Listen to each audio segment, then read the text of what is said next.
Assalamualaikum warahmatullahi wabarakatuh. Alhamdulillahirabbil alamin. Wassalatu wassalamu ala sayyidina Muhammadin wa ala alihi wa sahbihi ajma'in.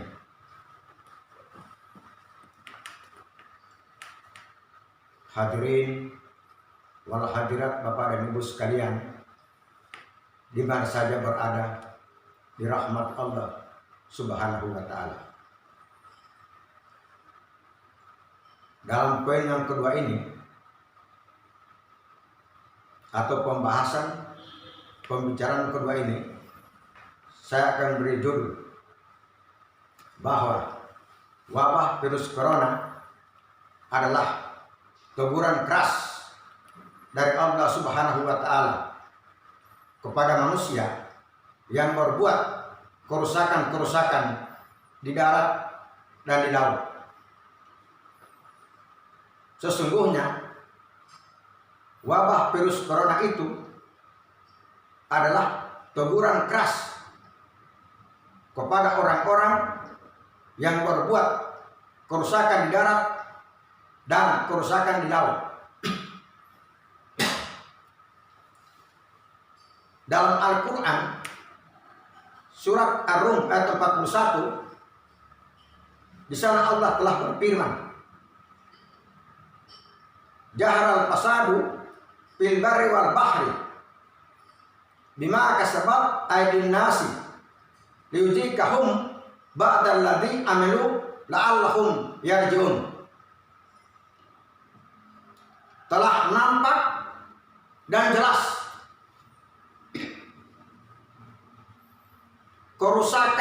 kerusakan di darat dan di laut disebabkan ulah perbuatan tangan manusia sendiri, supaya Allah merasakan kepada mereka sebagian dari akibat perbuatan maksiat dan dosa mereka. Insya Allah orang-orang yang berbuat kerusakan di darat dan kerusakan di laut, semoga kembali ke jalan yang benar dan jalan yang lurus. Dalam ayat ini dapat kita ambil sebuah kesimpulan, telah nampak jelas kerusakan-kerusakan di darat dan di laut. Sebenarnya siapa sih yang berbuat kerusakan di darat itu, dan siapa yang berbuat kerusakan di laut itu? Adapun orang yang berbuat kerusakan di darat adalah orang-orang yang beribadah kepada Allah tapi tidak mengenal Allah yang dia sembah. Orang beribadah tapi tidak mengenal Allah, maka mereka itulah orang-orang berbuat kerusakan di darat. Sehingga dalam sebuah hadis mengatakan, al-ibadatu kal ilmu. Ibadah itu ada di dalam ilmu. Bukan dikatakan ibadah namanya kalau bukan di dalam ilmu. Syahadat itu ada di dalam ilmu. Bukan dikatakan syahadat namanya kalau bukan di dalam ilmu. Salat itu ada di dalam ilmu. Bukan dikatakan salat namanya kalau bukan di dalam ilmu. Zakat itu ada dalam ilmu. Bukan dikatakan zakat namanya kalau bukan di dalam ilmu. Puasa itu ada di dalam ilmu. Bukan dikatakan puasa namanya kalau bukan di dalam ilmu. Bahkan haji sekalipun ada di dalam ilmu. Bukan dikatakan haji namanya kalau bukan ada di dalam ilmu. Jadi kita telah paham benar. Dalam hadis ini mengatakan al-ibadatu kal ilmu. Ibadah itu ada di dalam ilmu. Bukan dikatakan ibadah namanya kalau bukan di dalam ilmu. Jadi orang-orang beribadah tanpa dengan ilmu pengetahuan tentang Allah, maka ibadah mereka ditolak ataupun tidak diterima. Dan mereka itu disebut orang-orang berbuat kerusakan di darat.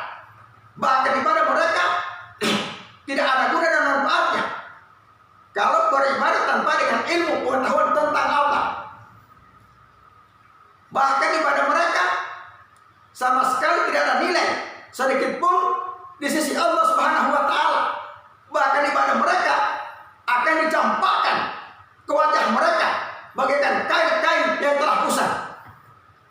Nah, alangkah indahnya orang yang beribadah dan disertai dengan ilmu pengetahuan tentang Allah Subhanahu wa taala. Alangkah hebatnya orang beribadah jikalau dia disertai dengan ilmu pengetahuan tentang Allah Subhanahu wa taala. Itu yang pertama. Yang kedua, manusia yang berbuat kerusakan di lautan adalah orang-orang yang berilmu. Orang yang berilmu, ya, orang yang berilmu berbuat kerusakan di lautan karena mereka mempunyai ilmu tapi tidak diamalkannya. Padahal dalam sebuah hadis sudah dikatakan, al ilmu bila amali kasajari bila samari. Ilmu itu, ilmu tanpa diamalkan bagaikan pohon tak berbuah. Apa artinya sebuah pohon kalau tanpa berbuah? Jadi ilmu tanpa diamalkan diibaratkan bagaikan pohon tak berbuah. Alangkah mulianya orang yang berilmu lalu ia mengamalkan ilmunya. Ini yang termuat dalam sebuah firman ini. Allah menceritakan telah nampak dan jelas kerusakan-kerusakan di darat dan di laut disebabkan karena ulah perbuatan tangan manusia sendiri. Maka Allah merasakan kepada mereka sebagian dari perbuatan mereka sendiri. La'allahum yarji'un. Semoga mereka kembali kepada jalan yang benar dan kepada jalan yang lurus. Sebab jalan benar itu adalah jalan menuju kepada keridhaan Allah, dan jalan yang lurus itu adalah jalan menuju kepada kehadiran Allah Subhanahu wa taala. Inilah hakikatnya yang termuat dalam sebuah firman itu. Semoga orang-orang yang beribadah kembali ke jalan yang lurus dan orang-orang beramal kembali ke jalan benar. Itu yang pertama. Yang kedua, dalam Al-Quran surat Al-Anfal ayat 35. Di sana Allah telah berfirman. Al-Anfal ayat 25. Wattaqu fitnatal la tusibanna alladziina zalamu minkum wasah wa'lamu innallaha sadidul iqab. Dan peliharalah dirimu dari bala bencana yang tidak saja akan menimpa orang-orang yang zalim saja di antara kamu. Peliharalah dirimu dari bala bencana yang tidak saja akan menimpa orang-orang yang zalim saja di antara kamu. Wa'lamu annallaha sadidul iqab. Dan ketahuilah sesungguhnya Allah amat keras siksanya, adabnya kepada orang-orang yang zalim. Siapa sih orang-orang zalim itu? Siapa orang-orang zalim itu? Orang-orang zalim itu orang-orang yang salah. Jalan yang benar dijadikan jalan yang salah. Jalan yang salah dijadikan jalan benar. Jalan yang lurus dijadikan jalan yang bengkok. Jalan yang bengkok dijadikan jalan yang lurus. Itulah orang yang zalim. Itulah orang yang zalim. ketahuilah Allah Subhanahu wa taala amat keras siksanya dan hukumannya kepada orang-orang yang zalim. Itu orang yang zalim. Orang zalim itu orang yang salah. Jalan benar dijadikan jalan yang salah. Jalan salah dijadikan jalan yang benar. Jalan lurus dijadikan jalan yang bengkok. Jalan bengkok dijadikan jalan yang lurus. Itulah hakikatnya orang-orang yang zalim. Orang yang zalim. Apabila kezaliman, apabila perbuatan zalim, keji dan munkar, maksiat dan dosa telah merajalela dan melanda suatu negeri, sangat dikhawatirkan oleh Allah Subhanahu wa taala suatu negeri itu akan diratakan dengan azabnya. Akan dikhawatirkan oleh Allah Subhanahu wa taala suatu negeri itu akan diratakan oleh azabnya. Kenapa sebenarnya Allah senantiasa menurunkan ujian, cobaan, musibah maupun bala bencana? Karena manusia hidup di dunia tidak lagi hidup di dunia. Firman Allah dalam Al-Quran, hadis Nabi dalam sabdanya, tidak akan mempan lagi bagi manusia untuk mengadakan perubahan. Tidak akan lagi mengadakan perubahan sifat dan perilaku manusia. Maka sesungguhnya Allah mengambil jalan yang terbaik untuk menurunkan ujian, cobaan, musibah, dan bala bencana. Insya Allah dengan ujian, cobaan, musibah, dan bala bencana ini manusia akan kembali ke jalan yang benar dan jalan yang lurus. Hadirin wal hadirat yang berbahagia, di mana saja berada, dimuliakan Allah. Dari Anas radhiyallahu anhu berkata bahwa seorang laki-laki datang menghadap kepada Rasulullah. Seraya bertanya, ayyul a'mali afdal? Manakah amal yang paling afdal, yang paling utama? Beliau menjawab, al-ilmu billah. Kemudian dia mendatangi lagi kepada Rasulullah. Lalu ia bertanya, ayyul a'mali afdal? Manakah amal yang paling afdal? Atau manakah amal yang paling utama? Beliau menjawab, al-ilmu billah. Berilmu, mengetahui tentang Allah Subhanahu wa taala. Lalu ia bertanya lagi, ya Rasulullah, saya ini menghadap kepada engkau bertanya tentang manakah amal yang paling utama. Kenapa engkau mengatakan al-ilmu billah? Mengetahui tentang Allah Subhanahu wa taala. Kemudian Nabi SAW bersabda, innal ilma yang fauqa ma'hu qalilul amal wa katsiru, wa innal jahla la yang fauqa ma'hu qalilul amal wa la katsiru. Sesungguhnya dengan ilmu pengetahuan tentang Allah dapatlah guna dan manfaatnya dari amal yang sedikit maupun banyak. Amal yang sedikit maupun banyak dapat bermanfaat, dapat berguna manakala kita beramal disertai dengan pengetahuan tentang Allah Subhanahu wa taala. Dan sebaliknya, wa innal jahla la yanfa'uka ma'hu qalilul amal wa la katsiru. Dan sesungguhnya dengan kebodohanmu, ketidaktahuanmu tentang Allah Subhanahu wa taala, maka dari amal perbuatanmu yang sedikit maupun banyak sama sekali tidak ada guna dan manfaatnya bagimu. Apalagi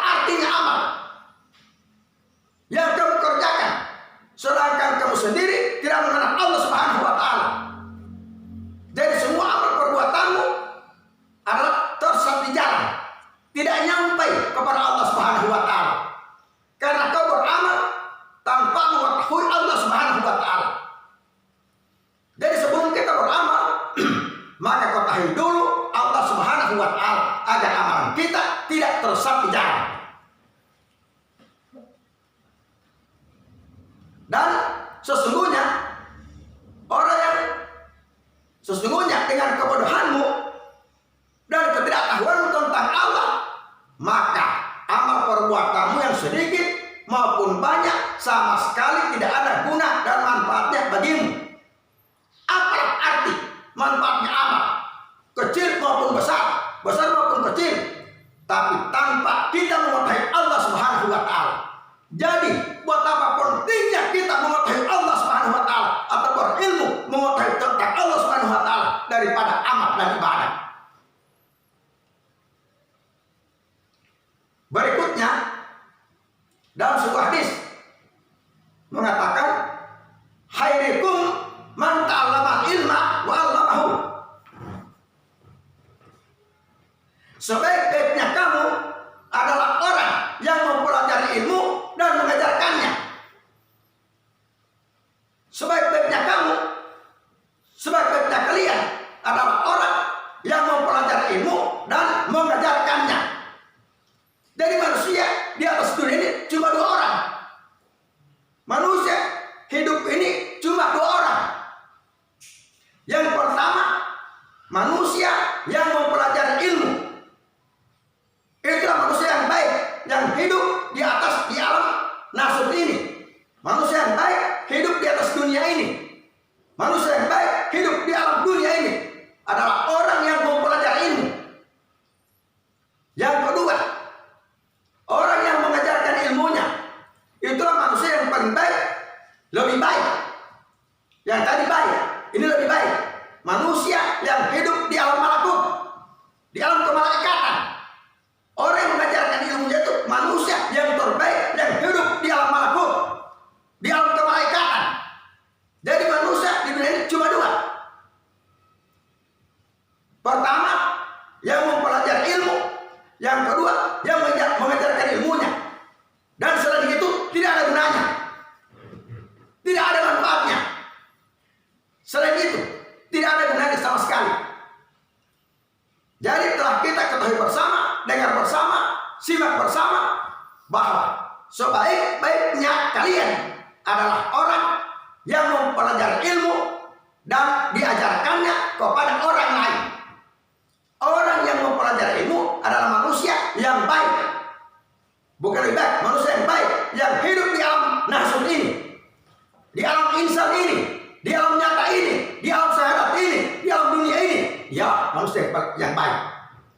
Dan orang yang mengajarkan ilmunya adalah orang yang lebih baik. Manusia yang hidup di alam malakut, di alam kemalaikatan. Jadi manusia cuma 2. Hanya orang mempelajari ilmu dan orang mengajarkan ilmunya. Selain itu tidak ada gunanya dan manfaatnya sama sekali. Berikutnya, dalam sebuah hadis juga mengatakan, man ta'allama baban minal ilmi li'alliman nasa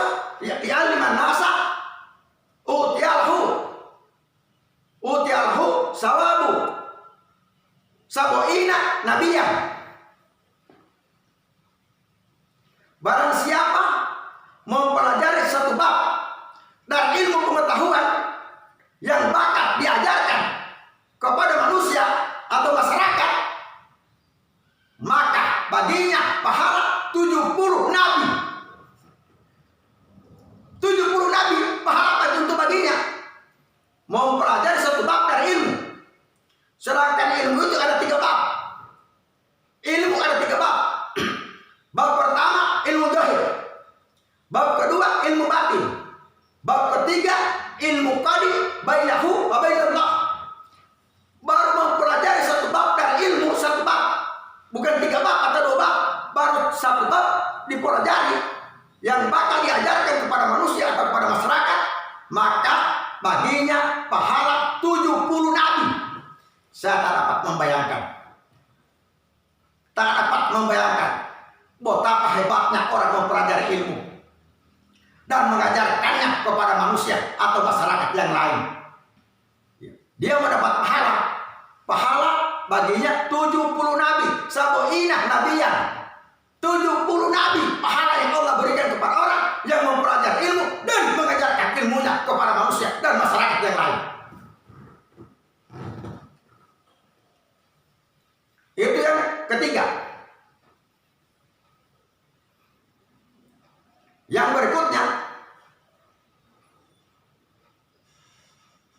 Yang keempat, dalam poin yang kedua ini, dalam sebuah hadis telah dituturkan al-fikratu sa'atin khairun min ibadati sabuina sana. Berpikir sesaat lebih baik daripada beribadah 70 tahun. Berpikir sesaat loh lebih baik daripada beribadah 70 tahun. Maksud dalam hadis ini ialah apa arti dan nilainya ibadah selama 70 tahun kalau tanpa mengetahui bahwa kehidupan di dunia ini hanya 3 saat.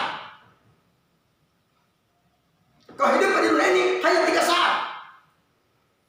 Yang pertama, saat yang telah berlalu tidak akan mungkin akan kembali lagi. Saat yang telah lewat tidak akan mungkin akan kembali lagi. Saat yang kedua, saat yang akan datang atau saat yang mendatang masih dalam tanda tanya. Anda tak tahu pasti apakah Anda bakal mengalami atau tidak. Tidak ada seorang pun manusia yang bisa mengetahui saat yang akan datang. Tidak ada yang mengetahui saat yang akan datang. Ketiga, saat yang sekarang ini yang kita jalani dan kita nikmati dalam kehidupan di dunia ini. Gunakanlah saat yang kamu jalani, yang kamu nikmati hidup dunia ini selagi engkau masih bernapas. Untuk apa? Yang pertama, untuk menuntut ilmu. Karena ilmu merupakan jalan ke surga. Hanya orang berilmu yang tahu jalan ke surga. Orang bodoh tidak tahu jalan ke surga. Hanya berilmu orang yang tahu jalan ke surga dan jalan ke neraka. Ini hebatnya orang berilmu. Tapi perlu diketahui, ilmu tidak menjamin untuk masuk surga, tapi mengetahui jalan menuju surga. Woi, orang berilmu, ilmu itu menjamin. Artinya orang berilmu dapat mengetahui jalan ke surga maupun jalan ke neraka. Kalau ingin bertanya tentang jalan menuju surga, tanyakan pada orang berilmu. Begitu pula jalan ke neraka, mereka tahu. Yang kedua, pergunakanlah saat engkau hidup di dunia ini selagi engkau masih bernapas untuk beramal. Sebab amal itulah dapat menuntun orangnya masuk ke dalam surga. Jadi ingin masuk surga, haruslah beramal dengan amalan yang soleh, amal yang baik, amal terpuji. Jika Anda ingin masuk surga, itulah jaminan kita, tiket kita untuk masuk ke dalam surga. Beramallah dengan amalan yang soleh, amalan yang baik, amalan terpuji. Itulah yang dapat memasukkan kita ke dalam surga. Jangan terlalu fokus pada sholat, zakat, puasa, dan lain sebagainya. Sebab yang dapat masukkan ke dalam surga hanyalah amal-amal yang soleh, amal yang baik, dan amal terpuji. Orang melakukan amal yang baik, terpuji, amalan soleh, jelas surga tempat kembalinya. Yang ketiga, dan pergunakanlah saat engkau masih hidup di dunia ini selagi engkau masih bernapas untuk beribadah kepada Allah Subhanahu wa Ta'ala. Sebab ibadah itu dapat menyampaikan Anda ke hadirat Allah Subhanahu wa Ta'ala. Ingin Anda sampai kepada hadirat Allah Subhanahu wa Ta'ala, maka beribadahlah kepadanya. Itulah kehebatan ibadah. Jadi masing-masing mempunyai kehebatan. Ilmu punya kehebatan tersendiri, dapat mengetahui jalan di surga. Ibadah mempunyai kehebatan tersendiri, amal mempunyai kehebatan tersendiri, dapat menuntut masuk ke dalam surga. Dan kehebatan ibadah dapat menyampaikannya ke hadirat Allah Subhanahu wa Ta'ala. Hadirin wal hadirat yang berbahagia dirahmati Allah. jangan lupa, beginilah tentang pembahasan wabah virus corona adalah teguran keras dari Allah Subhanahu wa taala. Sesungguhnya wabah virus corona itu teguran keras kepada manusia yang berbuat kerusakan-kerusakan di darat dan di laut, supaya Allah merasakan kepada mereka akibat dari perbuatan mereka itu sendiri. Insya Allah mereka kembali ke jalan benar dan kembali ke jalan yang lurus. Dan jangan lupa pula, ingatlah anjuran-anjuran pemerintah dalam hal menghadapi wabah virus corona. Pertama, harus memakai masker. Kedua, harus mencuci tangan. Yang ketiga, harus menjaga jarak. Yang keempat, jangan berkerumun. Jangan berkerumun. Segala apa anjuran pemerintah, mari kita taati bersama. Insya Allah Ta'ala, wabah virus corona ini akan diangkat oleh Allah Subhanahu wa Ta'ala dari permukaan bumi dan dihapuskan, dibersihkan wabah virus corona ini dari atas bumi ini. Ini satunya menjadi harapan buat kita seluruh masyarakat. Mari kita berdoa bersama agar supaya wabah virus corona segera diangkat oleh Allah Subhanahu wa Ta'ala. Sebab setiap segala penyakit pasti ada obatnya, dan obatnya wabah virus corona adalah, mari kita bagi orang bodoh, mari kita menuntut ilmu pengetahuan. Orang beramal harus dengan ilmu pengetahuan. Orang beribadah harus pula dengan ilmu pengetahuan. Karena amal tanpa ilmu pengetahuan adalah tersesat di jalan. Ibadat tanpa ilmu pengetahuan adalah sesat, adalah tidak ada. Tidak ada, dia nol, kosong. Tidak ada nilainya di sisi Allah Subhanahu wa Ta'ala. Mudah-mudahan apa saja yang saya dapat sampaikan pada hari ini, dan jangan lupa besok hari Jumat tanggal 8 dengan jam yang sama saya akan melanjutkan lagi poin yang kedua ini dengan poin yang ketiga dengan judulnya wabah virus corona adalah musibah yang diturunkan Allah kepada seluruh manusia yang hidup di dunia ini. Semoga apa saya sampaikan ini dapat berguna dan bermanfaat kepada sekalian. Semoga dapat menambah wawasan dan menambah keimanan dan ketakwaan kita kepada Allah Subhanahu wa Ta'ala, sekaligus dapat menambah ilmu pengetahuan kita kepada Allah Subhanahu wa Ta'ala.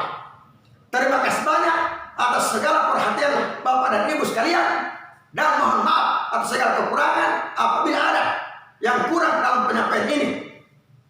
Usikum wa nafsi bitaqwallah fa ilallahi mustaqam wallahu musta'an. Wassalamualaikum warahmatullahi wabarakatuh.